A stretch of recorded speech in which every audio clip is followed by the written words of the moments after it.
waenda kunyika ichi kanigari wenesi tisingapedzi nguwa yose amasimba agere pakati pedu. Ini ndine mwoyo wangu zvinipisa ndiri pasi petsoka dzavakatumwa. Ndinoti kudzai Jehovha namatwai rumbidzwai nekuti muri mutsvene. Puhai mbiri rukudzwa nesimba nembiri yese yaJehovha nekuti zvakafanira imi sendinimironi.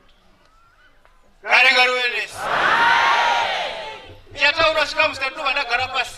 Chikamu chekutanga ndotandakanangana vanhu pamanyika ndoni makomborerwa vanhu pamanyika pagore rina 2026 kuzodziwa Mwari wasvika kuzokukomborera mwe nemwese zvaakabata. Zvamakomborerwa kudai chiregai kusiya chiro ichi chakanaka ichi nekuti chinokosha. Abhurahama naRoti vane pfuma yakawanda zvikuru kwazvo. Vashandi vavo vakasvika pakuparadzana nekuva vakunetsana kuti pfuma yawanda kunetsana kuchingokamuka.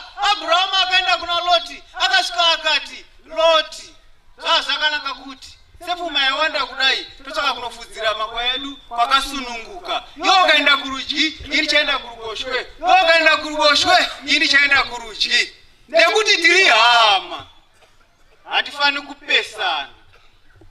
Ndizvo nemanyika hamuchafani kupesana pachiro chakanaka chengarava ichi nekuti muri hama.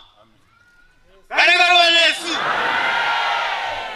tarirai zvinofadza kwazvo Mwari ugere pakati pedu kana hama nehama dzigara pamwe chete murugare. Ndo zvinofadza Mweya Mutsvene.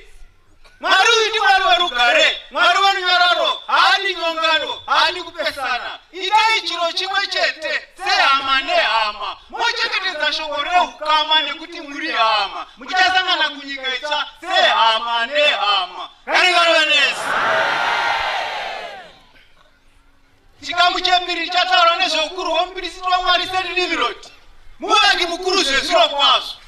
Ichokwadi muvaki mukuru, asi haana kutsangira kuvaka kunyika ino yekuAfrica. Zvakaitika kare zvekuvaka izvi. Adhamu naEvha vabuda mukati megadheni reEdheni vakaenda kunogara pagomo rinonzi Cliff of Calvary. Vakaita vanakomana vaviri vanonzi Kaini naEbhero. Ndobva Kaini auraya Ebhero. Ndobva Adhamu akumbira kuna Mwari akati, Mwari ipe umwe mwanakomana achatsiva Ebhero waurayiwa naKaini. Mwari akamupa Seti. Seti ndokubereka Enoshi. Enoshi ndokubereka Kenani. Kenani ndokubereka Mahalaleli. Mahalaleli kwakubereka Jaredi. Jaredi kwakubereka Enoki. Enoki kwakubereka Metusara. Metusara kwakubereka Rameki. Rameki kwakubereka Noa. Noa kwakubereka Hami, Shemi naJafeti.